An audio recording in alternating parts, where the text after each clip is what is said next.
Hello, everybody. Welcome to Shadow at Night. This is Tuesday, December the 3rd, 2024. On the show tonight, mayhem in South Korea, not North Korea.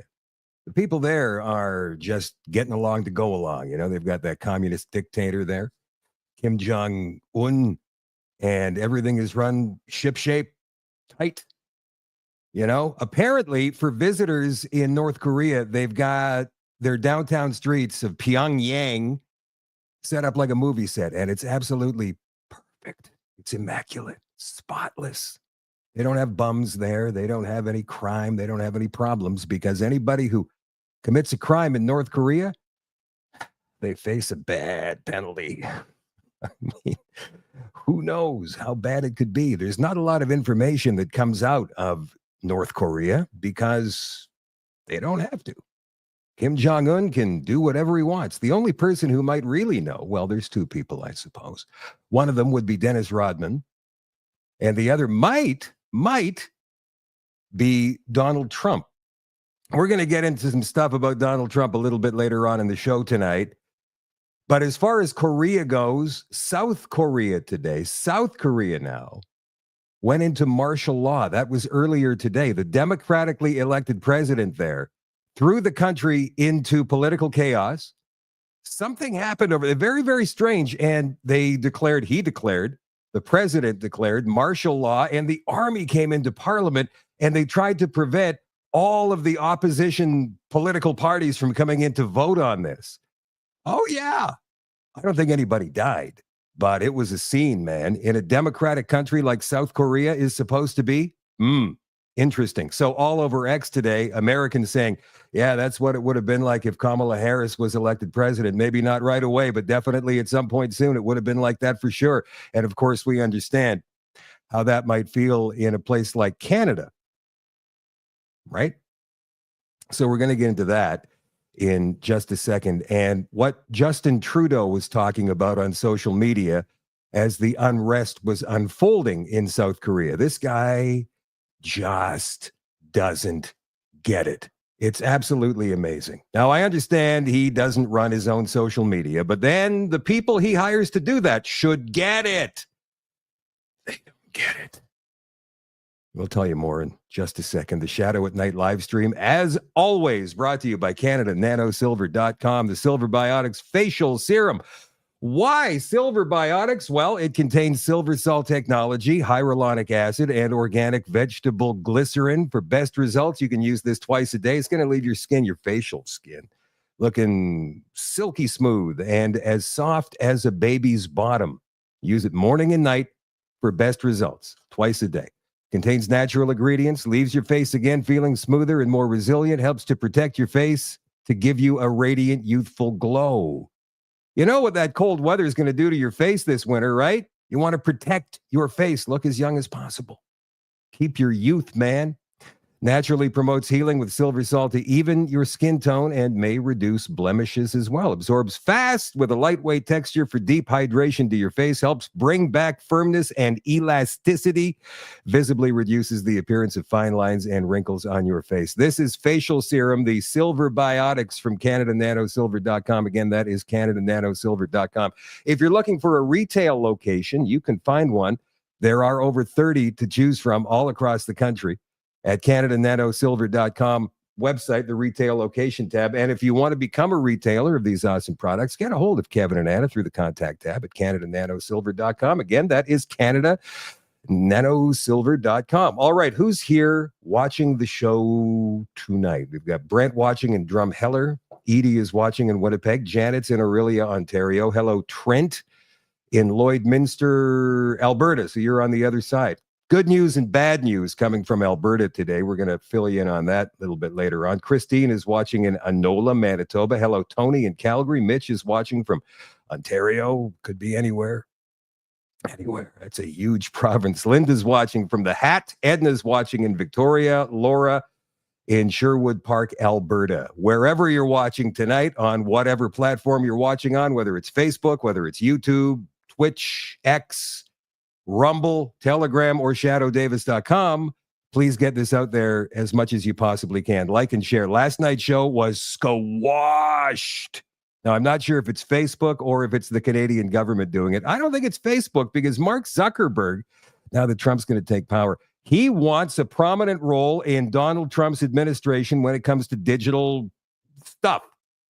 And we're going to give you that story a little bit later on. So if he wants to be a part of Donald Trump's administration, a key part, like he says he wants, then why on earth would he still be censoring? Maybe he censors in Canada, but not the United States. I don't know.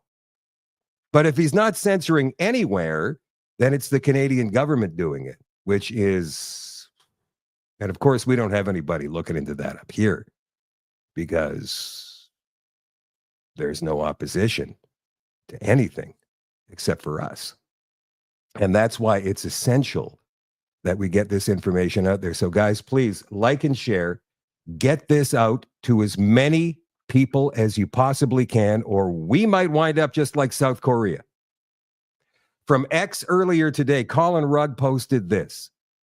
South Korean President Yoon Suk Yeol declares emergency martial law, accusing the opposition party of sympathizing with North Korea and of anti-state activities. That's according to CNN. Through this martial law, he said, I will rebuild and protect the Free Republic of Korea, which is falling into the depths of national ruin.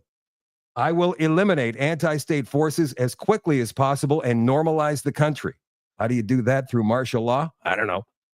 He asked people to believe him and tolerate some inconveniences. And here's his speech. And yes, there are translations in it. 봉급과 수당 인상, 당직 근무비 인상 등 군 간부 처우 개선비조차 제동을 걸었습니다. 이러한 예산 폭거는 한마디로 대한민국 국가 재정을 농락하는 것입니다. 예산까지도 오로지 정쟁의 수단으로 이용하는 이러한 민주당의 입법 독재는 예산 탄핵까지도 서슴지 않았습니다. 국정은 마비되고 국민들의 한숨은 늘어나고 있습니다. 이는 자유 대한민국의 헌정 질서를 짓밟고 헌법과 법에 의해 세워진 정당한 국가기관을 교란시키는 것으로서 내란을 획책하는 봉급과 수당 인상, 당직 금. Yeah, that just started from the beginning, so we'll stop it there. It's difficult to tell at this stage of the game who the good guys are over there and who the bad guys are. But here's the summary of the crazy events in South Korea, thanks to Lord Bibo on X. Number one, the president of South Korea expected an impeachment from the opposition. Number two, to prevent that, he declared martial law banning all political activity. Then, number three, the Korean army came and closed off the parliament to prevent MPs to come in and vote. Number four, Korean MPs climbed over the fence and made their way to the parliament, breaching the block. Number five, the special forces tried to storm parliament to stop the political activity. The parliament was able to vote, the next thing, and they voted unanimously to lift the martial law and lift all restrictions. The army does not know what to do first, decided to abide by parliament and left. Number eight, martial law will remain in place in South Korea until the president issues a decree to lift it. The president is constitutionally obliged to lift martial law after a decision by parliament. The South Korean president is expected to be arrested and impeached, according to media reports. Now, apparently, parliament did come in and vote to lift the martial law, but here's some video.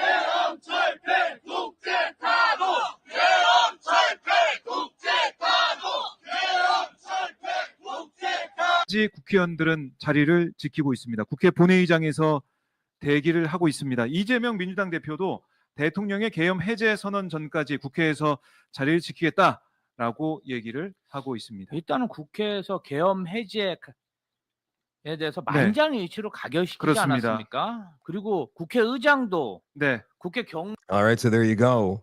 Just a brief glimpse into what can happen in a democratic country. Understanding that North Korea sits right above them, which is not democratic, not at all. But hilariously, they tweeted out today, North Korea did, that human rights issues are at stake in South Korea and urged them to get their shit together, pretty much. North Korea urging a democratically elected government to get their crap together. Like that, what bigger kick in the schnuts could there be?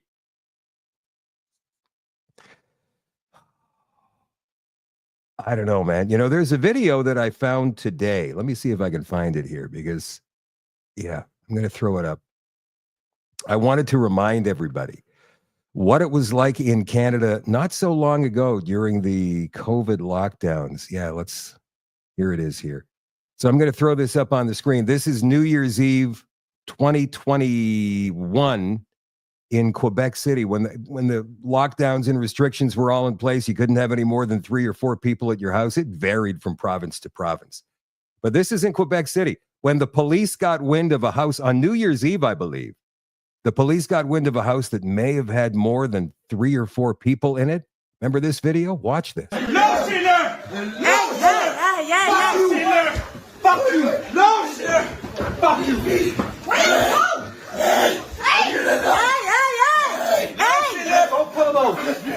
Il peut plus respirer, arrête! Arrête, il peut plus respirer! Get the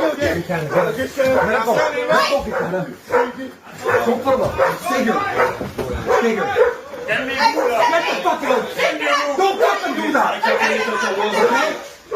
Don't you fucking do that! Okay, calm down. Stay fucking here! Can we move? Okay? Okay, we're calm.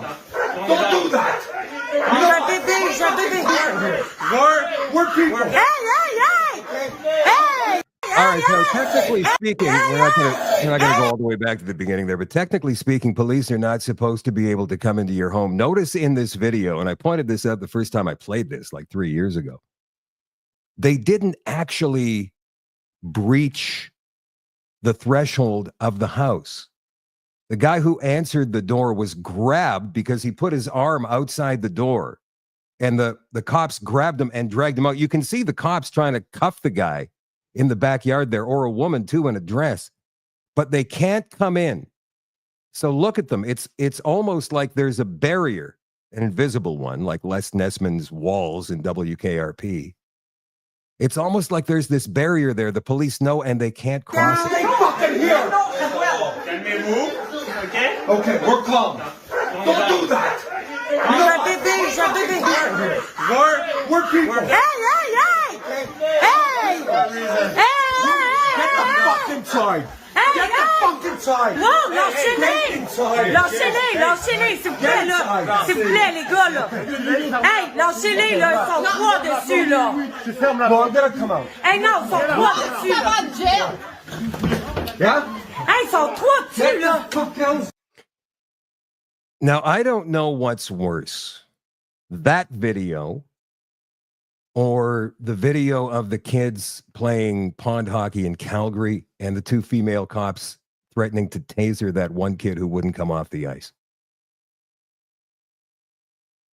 Going with my gut, I would say it's this video because the cops did breach the home, whereas in the other video it was in a public park. Both are horrendous. Don't get me wrong. I mean, none of this ever should have happened. I mean, the police, if they look back on these videos, I doubt they do, but if they did, they would look back on these videos and go, oh my God, what was I thinking? At least you would hope that they would be thinking that. So as all this craziness was going on in South Korea, this is what Justin Trudeau tweets out and the Liberal Party of Canada. Pineapple on my pizza. I've never tried. Oh, I love pineapple on my pizza. Yeah. I can smell pizzas. Are we smelling pizzas right now? Yeah. Who likes pizza? Me. What do you like on your pizza? Really?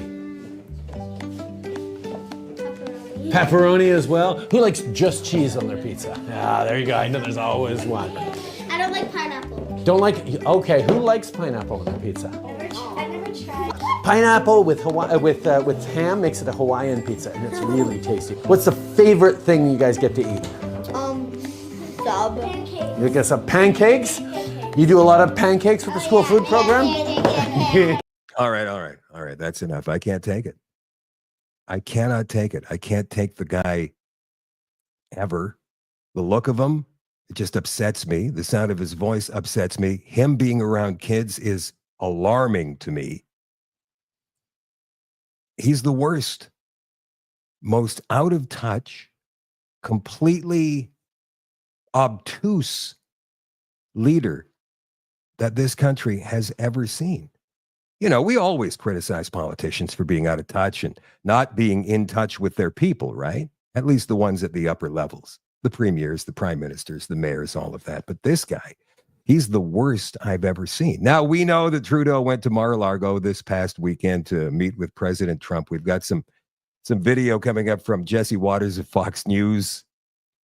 He went down there on Blackface Friday, apparently, and wanted to get a deal with Trump, wanted to come to some kind of an understanding. And here's Jagmeet Singh and Pierre Poilievre talking to the press and telling the press, and by extension us, what they told Trudeau before he left.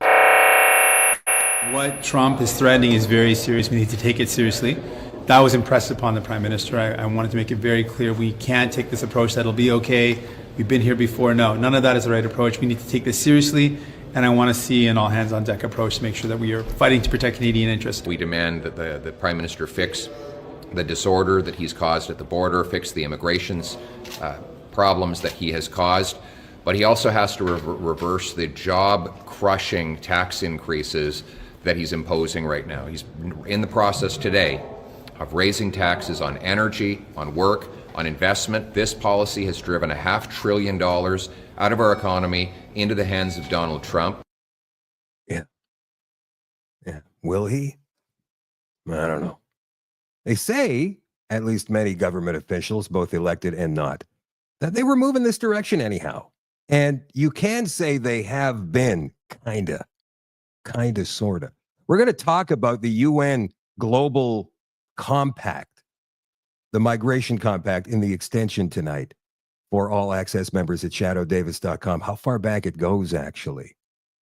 And if you are an all access member, I implore you to join my Telegram group. It's the Shadow at Night group on Telegram. That's where we're having our chats for now, because the chat on the video on the website in the extension is not working so well. So we all get together on Telegram and kind of comment, simulcasting the show, watching the show, and then commenting on Telegram in the Shadow at Night group on Telegram. So if you're an all access member, that's where you go for extension commentary. And if you're not a member of the website, become one. It's pretty cheap. shadowdavis.com. Again, that is shadowdavis.com.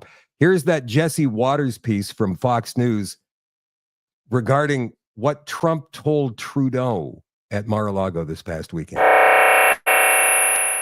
Justin Trudeau knows Trump means business. So he took a flight down to Mar-a-Lago on Blackface Friday to prove he is ready to play ball.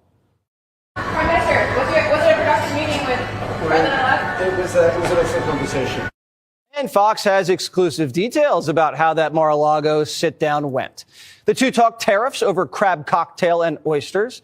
At one point, Trump told Trudeau to get our trade deficit under control, telling the Prime Minister it is unacceptable for the U.S. to run up to like $100 billion trade deficit. And if they don't, they can expect a flat 25% tariff on all Canadian goods day one. Trudeau apparently wasn't thrilled. Sacre bleu, you will kill our economy, he said. Then Trump said if Canada can't survive without ripping off the U.S., they're free to join America as our 51st state. Oh. And when someone at the table pointed out that that would probably be a pretty Democrat state, Trump says we'll split Canada in two, the conservative side and the liberal side, to keep it fair electorally. And if Justin wants to stick around, he can be Canada's governor. Everybody laughed, but most importantly, it got results. Canada's ambassador to the United States says the country's already talking about beefing up their border security. Watch. What's the biggest thing that Prime Minister Trudeau promised President-elect Trump that he will try to achieve in the next few months or year? I think that it's more infrastructure. So more surveillance, more helicopters, potentially more infrastructure at the border. Again, these are things that we were thinking of doing on our own anyway, just because secure borders are essential. But I think now we're going to be able to talk a bit with the incoming administration about how we coordinate on that. Oh, yes. They were already planning on securing the border all along. They just didn't get around to it until Trump told them to.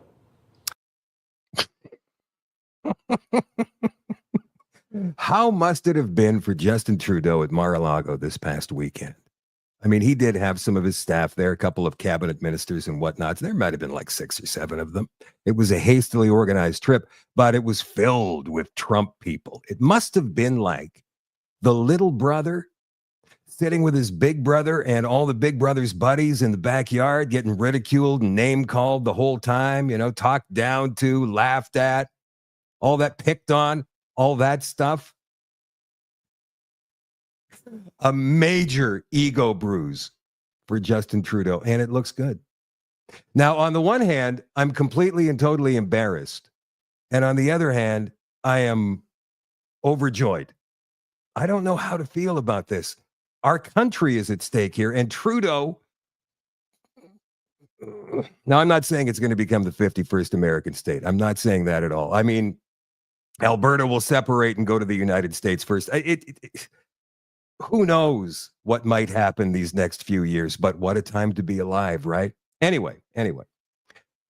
Jagmeet Singh went out into the hallway in the House of Commons today and gave this speech in front of all of his NDP MPs, about 24, 25 of them, and the media. And here's what he said. And what he's saying here may actually give us hope. Remember, there is a vote of non-confidence sponsored by the Conservative Party later on this week in the House of Commons.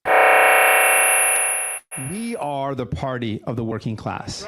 And people trust us, right? People know that we're not going to cut. We're going to invest responsibly. We're going to make sure we defend people. But that's not enough. So I need you to believe, we are going to be running a campaign, not one that's going to be careful and cautious to not offend anybody. We're running a gutsy campaign, an unapologetic campaign, one where we are planning to change everything so it works for the working class. Let me not ignore the big challenge in front of us. I see the Conservatives are way ahead of us. I know that's a big challenge, but I want you to know something. Jack Layton said this again and again. He said, don't let them tell you it can't be done. Right? Don't let them tell you it can't be done.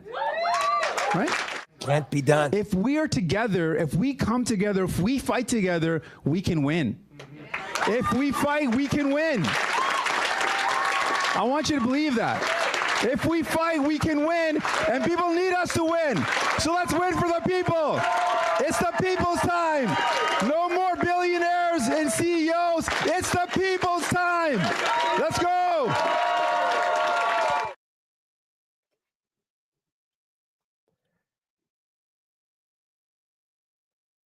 What safe supply is he on anyway? We can win.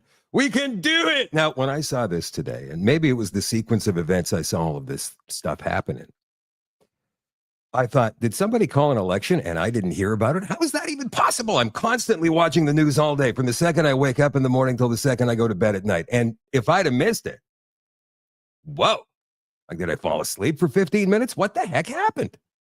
No election has been called. But there's Singh nonetheless talking about, we're going to run a joyous campaign. We can win. What's all that about? What's all that about? Well, there's a confidence vote coming up this week. Remember, and the Conservatives have worded it using Jagmeet Singh's own words that he spoke about Justin Trudeau. And it appears that the NDP leader doesn't have any confidence whatsoever in the Liberal Party. So people are thinking, whoa, there's going to be election campaigning over Christmas? That's almost unheard of.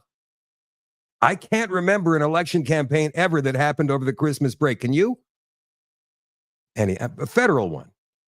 Anyhow, I saw this video posted by Michelle Rempel-Garner, who was a Conservative MP from Nose Hill, about 15 minutes later, and it was very deflating. Watch this. And so conservatives were kind of holding out hope, and I think millions of Canadians were too, that Jagmeet Singh would finally be like, okay, let's do the right thing. Let's, if I believe in my words, they're not a lie, I'm going to support this motion. But Jagmeet Singh, moments ago, he walked out into the foyer of the House of Commons, I believe, but he made a statement somewhere. And he said that he is going to vote against the motion. So, I think about this for a second. Think about what this means.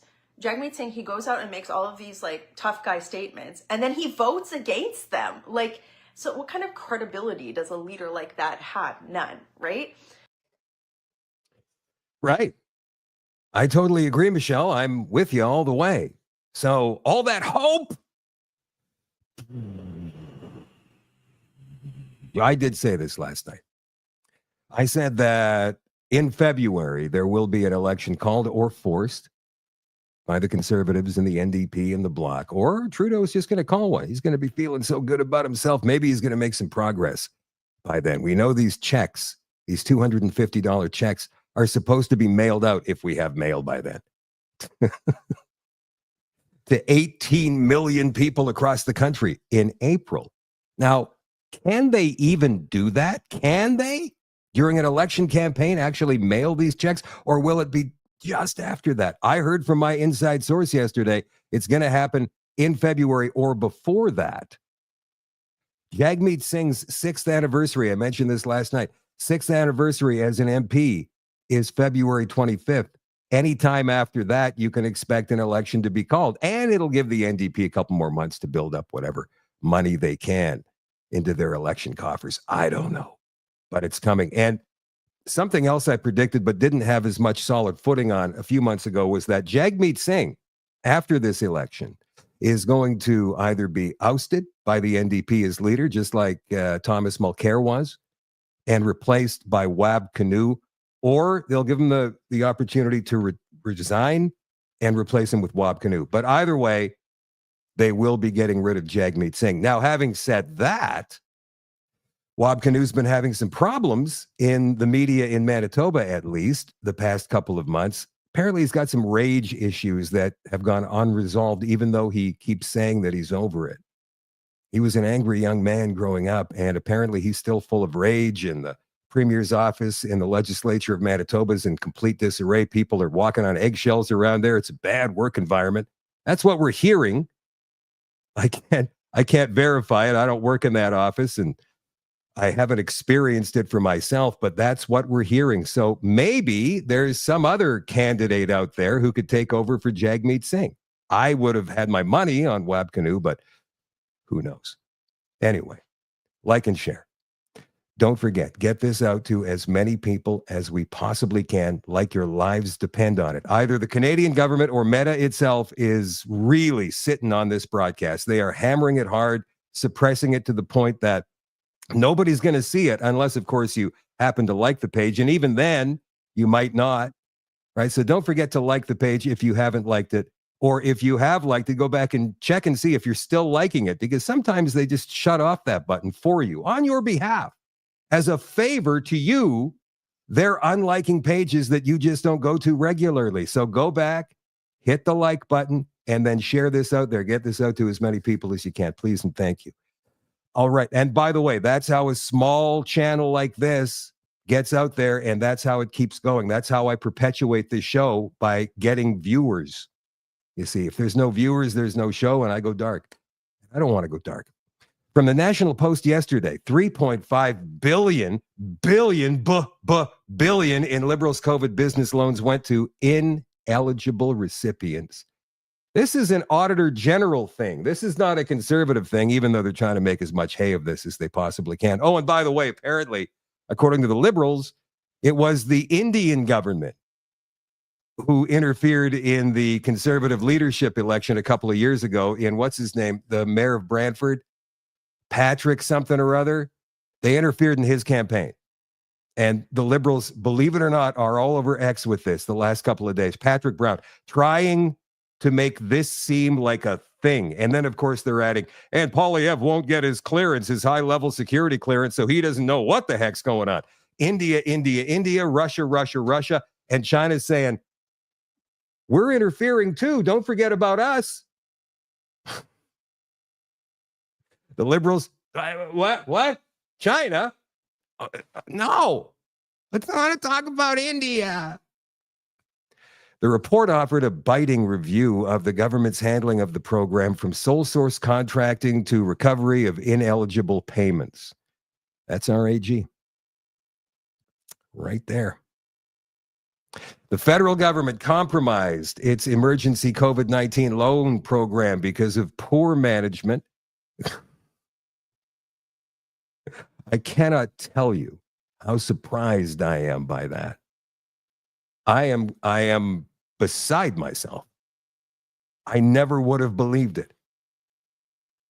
Non-competitive contracts that paid hundreds of millions of dollars to a single vendor, and a lack of oversight that led to $3.5 billion in loans to ineligible companies, according to AG Karen Hogan.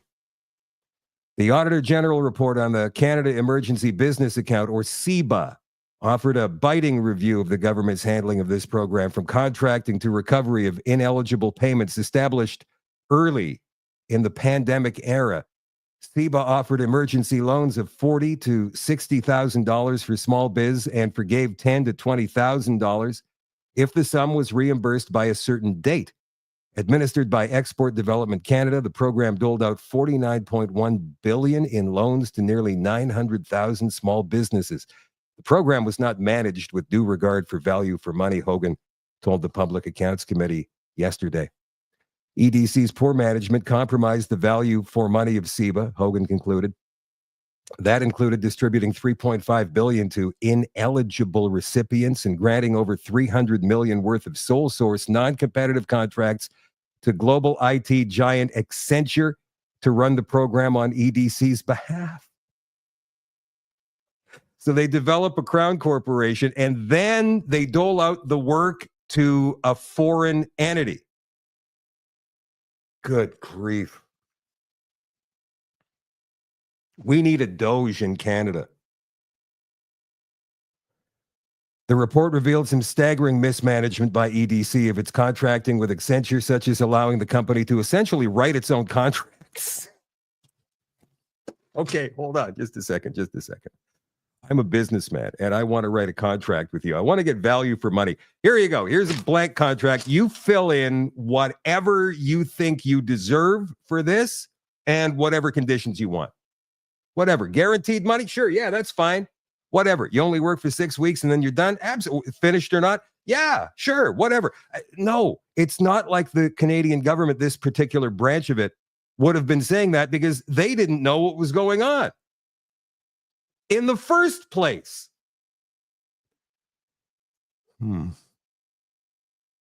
They essentially write its own contracts for years and failing to ensure the government had full ownership of program data. Overall, the audit found that the program dispersed loans quickly and in a timely manner during the pandemic. Well, that's one thing. It also found the vast majority, 91% of loan recipients audited were eligible, though the remaining 9% of ineligible recipients represented a $3.5 billion expenditure. We're supposed to have Dr. Killian on the show in the next few days, maybe early next week, maybe later on this week.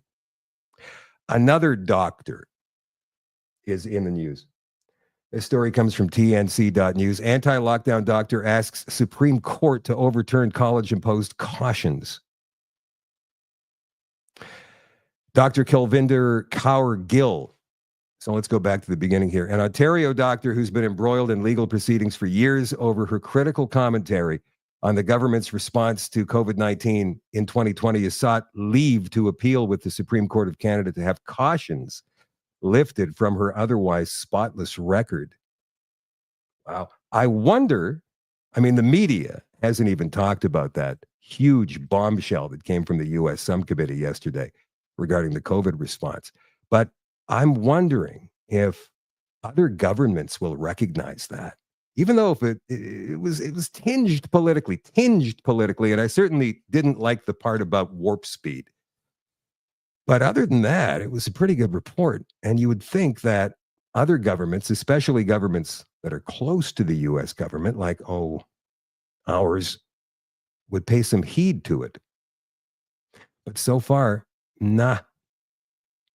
Dr. Kulvinder Kaur Gill is challenging orders by the College of Physicians and Surgeons of Ontario to place cautions on her record as a physician based on her anti-lockdown social media posts made in the summer of 2020. Gill is a physician practicing in Milton and in Brampton, Ontario, specializing in, get this, clinical immunology, microbiology, virology, and vaccinology. Well, she doesn't know what she's talking about, though. She previously worked in the National Microbiology Lab, Canada's highest security level 4 biosafety lab in Winnipeg.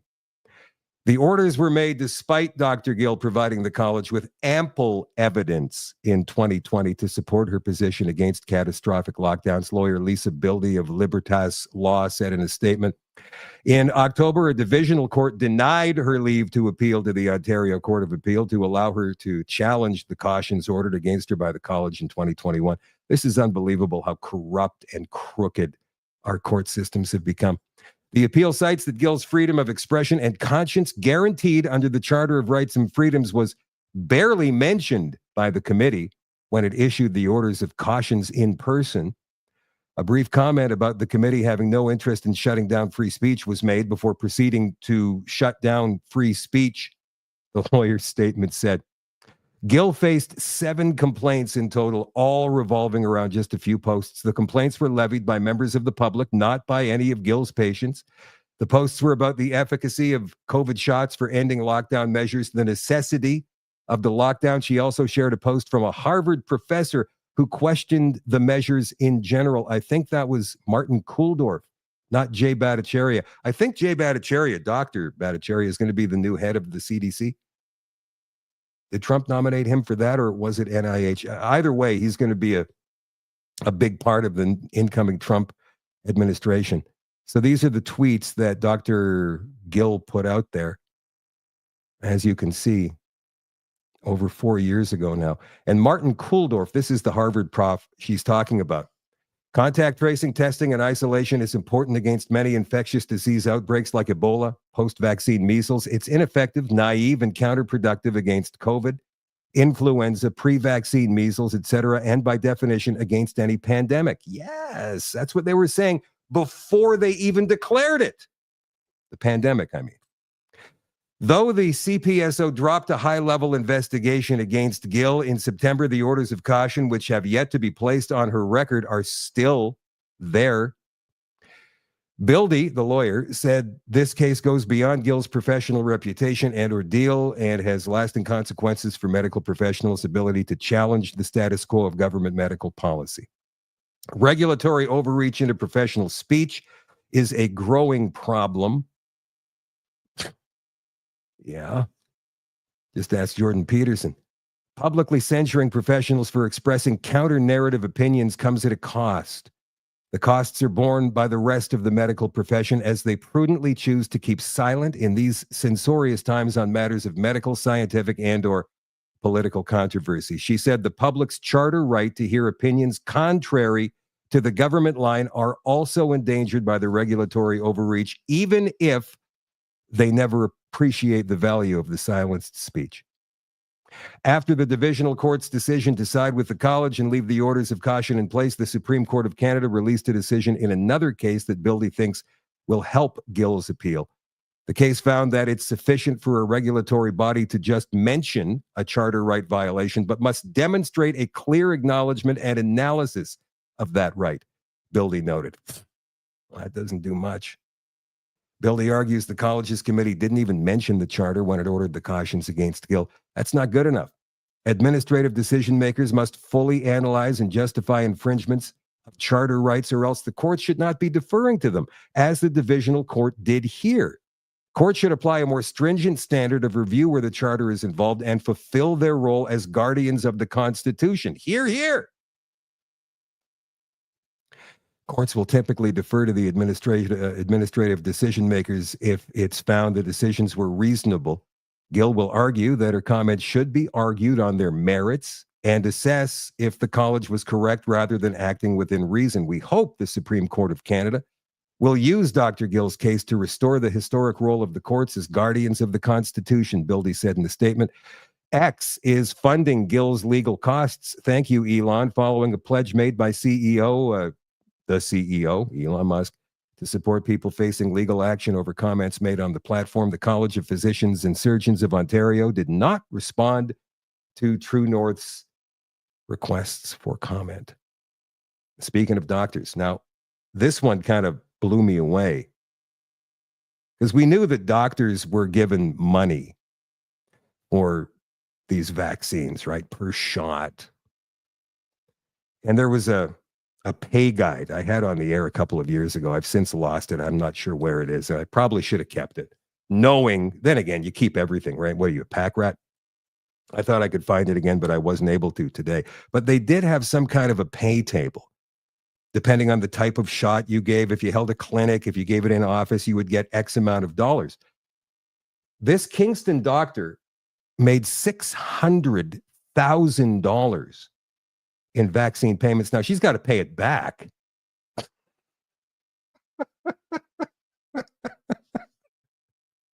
But she made $600,000. This story comes from left-wing corporate CTV.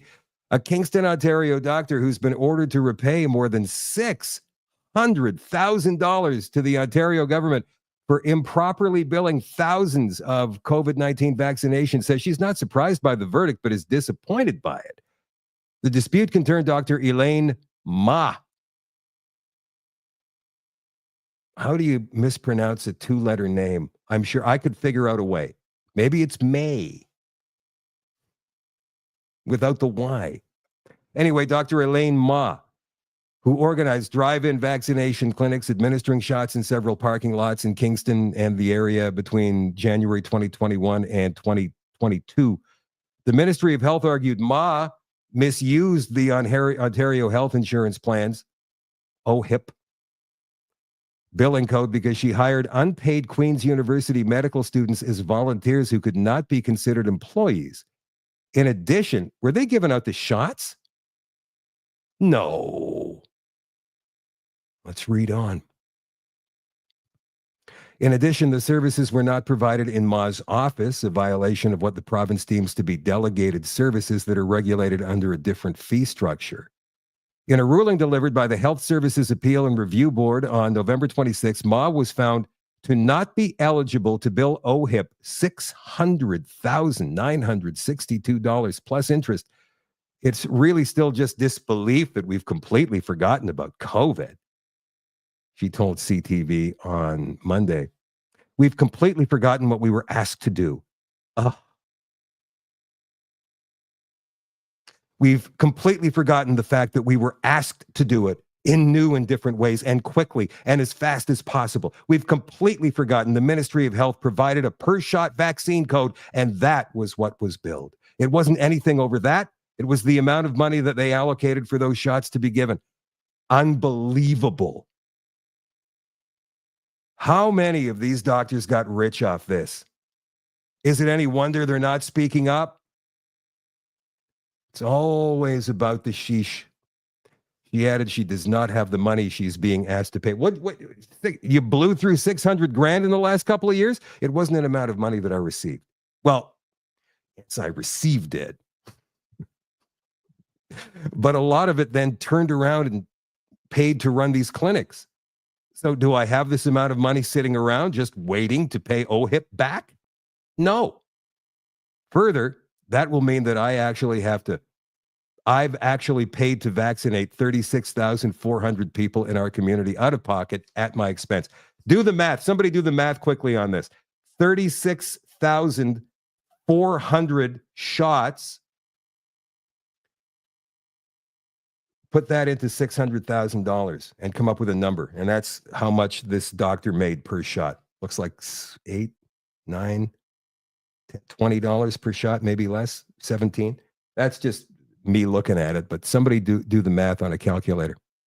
Maher argued the ministry was applying a strict and unreasonable interpretation of the terms physician's office and employee based on a bulletin issued 20 years ago. Look, I don't want to go any further with this story.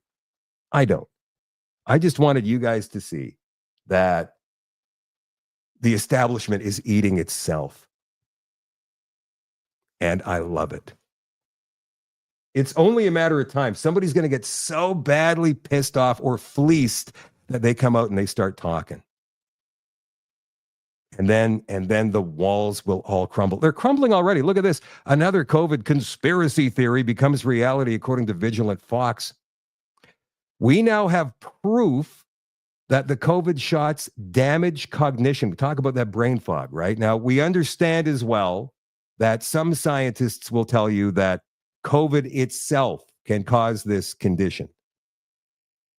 A bombshell study from South Korea showed the COVID-injected experienced a 68% rise in depression, a 44% surge in anxiety and related disorders, a 93.4% increase in sleep disorders, a staggering 138% jump in mild cognitive impairment, and a 23% rise in Alzheimer's. Millions of health records were analyzed for this study, comparing vaccinated versus unvaccinated groups over a 3-month period. These results are corroborated.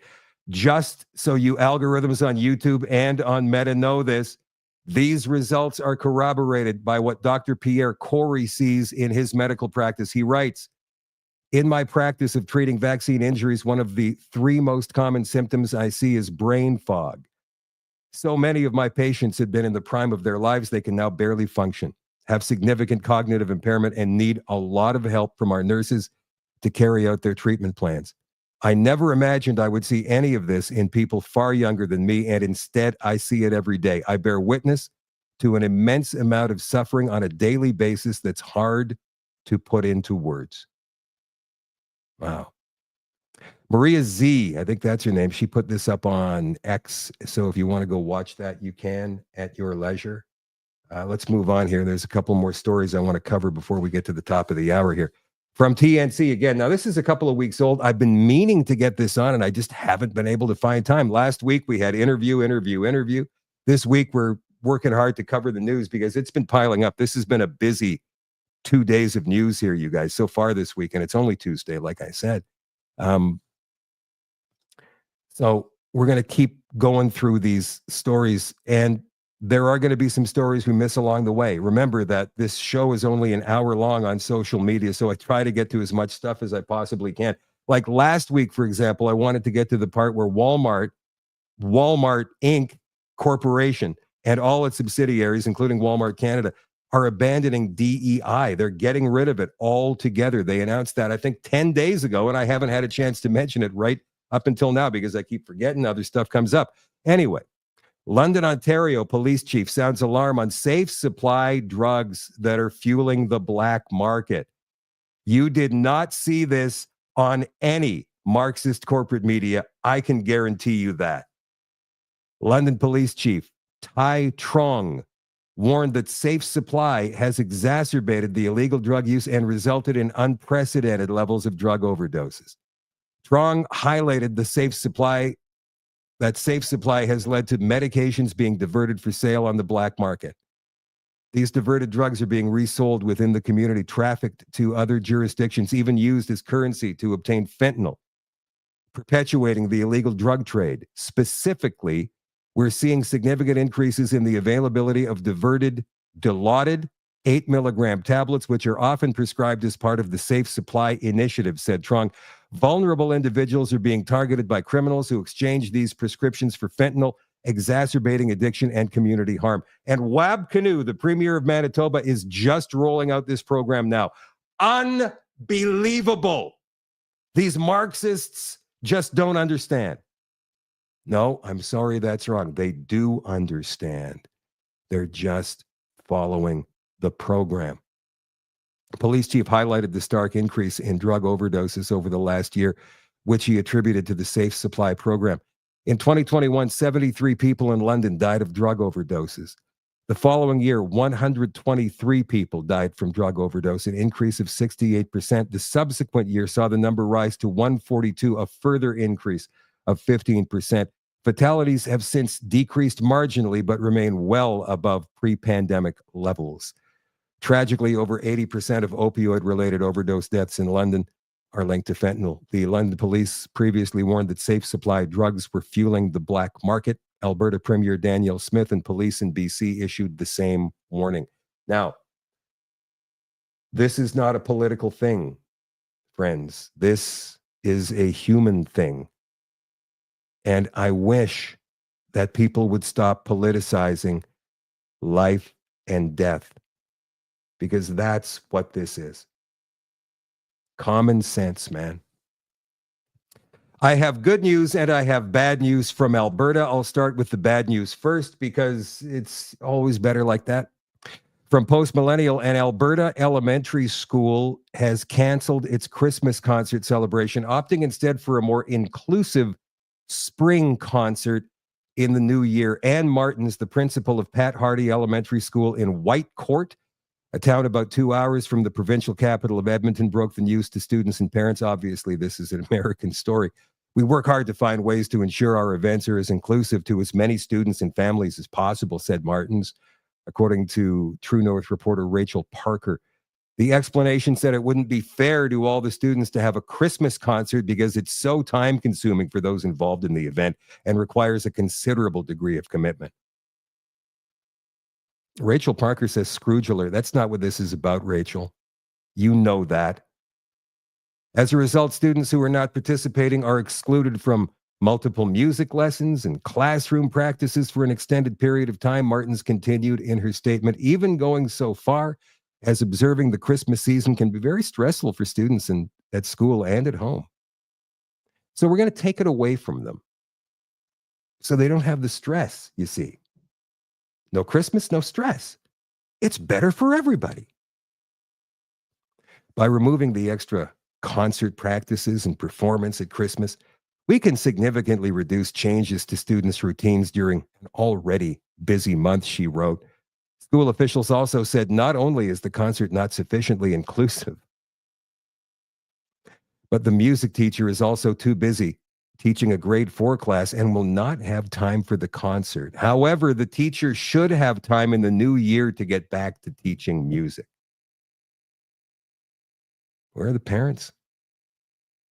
The concert wasn't even billed as a Christmas concert, but a winter concert.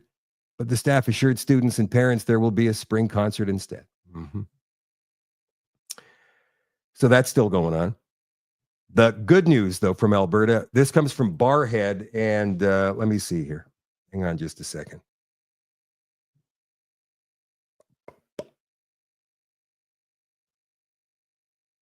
Our friend Benita Peterson texted me this late last night. I guess the meeting had just broken late last night, but in Barhead, they got the results of their plebiscite, their referendum on whether or not they should be being neutral, right? We're not going to show you any gay pride flags. We're not going to show you any First Nations flags. No minority groups get their flags up. The only flags that you'll be seeing are the Barhead flag, the Canadian flag, and the Alberta flag. That's it, man. That's really all we've ever had, right?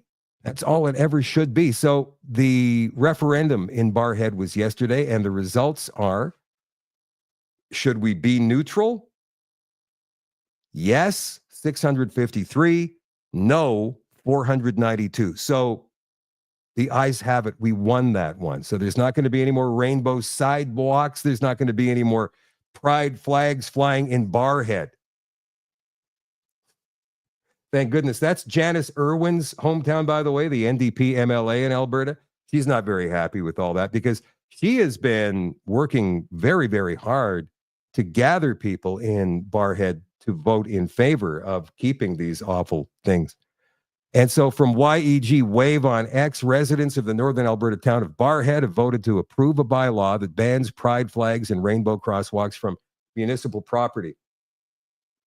The town of Westlock also implemented a similar bylaw this past February, following arguments the government should avoid promoting certain groups over others. And that's absolutely acceptable, right? Right. Okay. Today, it came out from Meta, policy chief Nick Clegg, that Mark Zuckerberg is seeking a big, active role in Donald Trump's tech policies. I found this very interesting. What? I thought, are you kidding? You censored him 4 years ago. And now you want to be part of his administration? Interesting. Here's an interview with Mark Zuckerberg, or 2 minutes of the interview with Mark Zuckerberg just after Trump was shot this past June. I want to talk about the 2024 presidential election. Okay. Facebook has been a flashpoint in many elections around the world, and you personally have been called out, most recently by former President Trump. This is a big election. What do you think is at stake? Well, I mean, look, it's obviously a very important and it'll be a historic election. You know, I feel like I'm best positioned maybe to talk about what our role will be in it and what we're going to do. And look, I mean, the main thing that I hear from people is that they actually want to see less political content on our services because they come to our services to connect with people. So, you know, that's what we're going to do, where we give people control over this, but we're generally trying to recommend less political content. So I think you're going to see our services play less of a role in this election than they have in the past. And personally, I'm also planning on not playing a significant role in the election. You know, I've done some stuff personally in the past. I'm not planning on doing that this time. And that includes, you know, not endorsing either of the candidates. Now, look, I mean, there's obviously a lot of crazy stuff going on in the world. I mean, the historic events over over the weekend. And I mean, on a personal note, it's, you know, I mean, seeing Donald Trump get up after getting shot in the face and pump his fist in the air with the American flag is one of the most badass things I've ever seen in my life. But, and I think, look, at some level as an American, it's like hard to not get kind of emotional about that spirit and that fight. And I think that's why a lot of people like the guy. But look, I mean, we're living in a pretty crazy time. And I view our role here is to make it so that everyone can express their views on this stuff. But we're going to try to manage it so that way the politics doesn't drown out the human connection and the community, which is, I think, the main thing that people come to our services for. And, you know, we're not always going to get that right, but that's what we're going to try to do. And I think that that's probably the best role that we can play. Mark, just stop the censorship. Stop the censorship. Oh, by the way, Sherry posted the town of Emo, Ontario got fined $10,000 for refusing to celebrate Pride. Well, yeah, and the mayor, who I called today, couldn't get a hold of him, but I called and left a message. The mayor's got to pay $5,000 of that fine out of his own pocket. He says he's not going to do it. He's not paying it. It's extortion, he said. He's not going to do it. So I'm going to try and get him on the show as well to hear his side of things, because I think it would be definitely an interesting conversation. Who is Smith Wesson? I'm seeing this problematic person in the chat here, and I'm not sure if this guy's got to go too. I blocked him. I blocked Smith Wesson because he was awful. Now, I'm not sure if Smith Wesson is a man or a woman. I'm not sure if Smith Wesson has been in the chat a lot, or if Smith Wesson is a brand new person in the chat who was just trying to cause problems tonight. But is there anybody who knows? Was he irritating anybody? Was he trying to obviously get under skin? Yeah, I know it's a type of gun, Michael. I get it. But that was his username in the chat tonight. Anyway, he's gone. So no more worries about Smith Wesson. But isn't that a Pew Pew brand? Anyway, back to the story here regarding Zuckerberg. Meta has conceded it was too heavy-handed with certain content moderation in the past. In an overture to Donald Trump as its chief executive, Mark Zuckerberg seeks an active role in shaping tech policy debates with the incoming U.S. administration. Sir Nick Clegg, Meta's president of global affairs, said the social media platform previously overdid it a bit. An army of fact checkers overdid it a bit, branding everything COVID misinformation. Remember? And they're still doing it.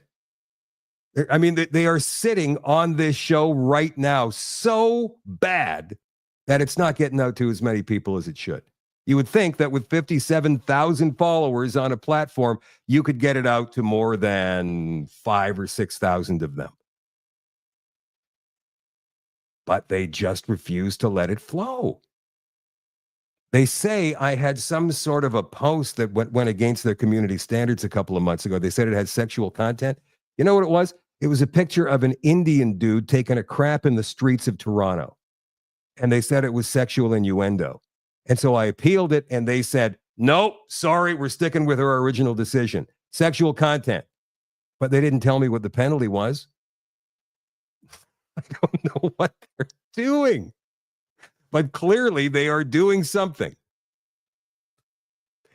So we overdid it a bit, is what Nick Clegg says when moderating pandemic-related content, a concession that appears designed to placate the president-elect who has repeatedly accused the company of censorship and silencing conservative speech. The best thing you can do, my friend, Mr. Zuckerberg, Mark, the best thing you can do is stop censoring. Just stop it. And if you have any former CIAs or FBIs on your payroll, fire them.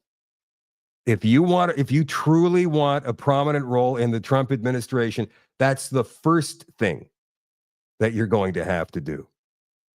So you should have done it already. It should have already happened. We're going to discuss migrants and the UN Migration Pact, which Canada signed on to, I believe, in 2017, in the extension tonight for all access members at shadowdavis.com. Don't forget, if you're an all access member, go join the Shadow at Night group on Telegram. That way you can chat with all the people who are watching the extra content that goes anywhere between a half an hour and an hour every single night on the all access, the extension on shadowdavis.com. But here is the mayor of New York, Eric Adams. Now, he's up on charges as well for something or other. I forget exactly what it is. He's a Democrat, and he's been speaking out about the migrants, and the left, the people on his own side, are eating him alive. And here's what he said today in terms of working with the new border czar. Those who are here committing crimes, robberies, shooting at police officers, raping innocent people, have been a harm to our country. I want to sit down and hear the plan on how we're going to address them. Those are the people I am talking about, and I would love to sit down with the border czar and hear his thoughts on how we're going to address those who are harming our citizens. You're open to that? Open to hearing what their plan is to deport some of these folks, and you think the city, in some circumstances, should cooperate with ICE. Let me. You know what's interesting? And I was talking to the team the other day. I want you to all go back and Google Hillary Clinton and Barack Obama. Google what they said about those who commit crimes in our city and what they said in our country. They said those who commit crimes need to get out right away. That was their position. So this is not a new position, because in the state of in the era of cancel culture, no one's afraid to be honest about the truth. Well, cancel me, because I'm going to protect the people of the city. And if you come into this country, in this city, and think you're going to harm innocent New Yorkers and innocent migrants and asylum seekers, this is not the mayor you want to be in the city under. Interesting. Challenging the Marxists to cancel him. I guess there are some common sense Democrats still down there, but you can see the tide is turning. Listen, I want to respond to a comment by Steve Spirey. Steve, I try not to be political on this show. I only go in trends and news stuff and my own personal opinions on things. Occasionally, I'll bring up politics, but it's not very often. You guys, you regular viewers, you know that. So, Steve, you said that you should calm down on the PPC stuff or you're going to get yourself banned. That's not true. You guys can talk amongst yourselves in the comments. You can talk PPC versus conservative. I don't care. You can do that. What I don't like is people running through the comments, antagonizing others. Name calling, condescension.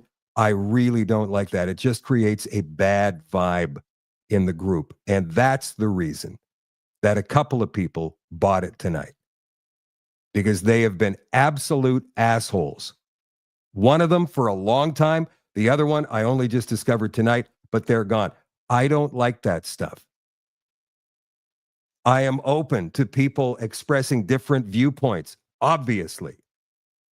I am about free speech, but I do not like it when somebody comes to my party and starts pissing on my rug. I don't like that at all. That person gets asked to leave. And if they don't want to, I'll toss them out the door head first. Period. So go ahead, have your political conversations. I don't care about that stuff. Just don't be rude about it and nasty and mean and cruel. All right, that's it for the social media part of the show tonight, you guys. I love you all. I appreciate you all. We're going to talk about the UN Migration Pact that Canada happily and enthusiastically signed on to in 2017, 2018, and how it's affecting us today, and some newscasts from back in those days. Why that wasn't going to be a problem. We need to show compassion for these people. They've been through a lot, for goodness sakes. That's what the Liberals were saying back then, of course, backed up by the left-wing corporate media. And we're also going to show you how amazingly similar the situation from today is as compared to what American Indians and Canadian Indigenous people went through in the 1860s, 70s, all through the early 1900s. And some say are still going through today. So the extension on shadowdavis.com is coming up in just a second. I love you all. I appreciate you all. Back tomorrow night, 8 o'clock Central, for another Shadow at Night live stream. Bye for now.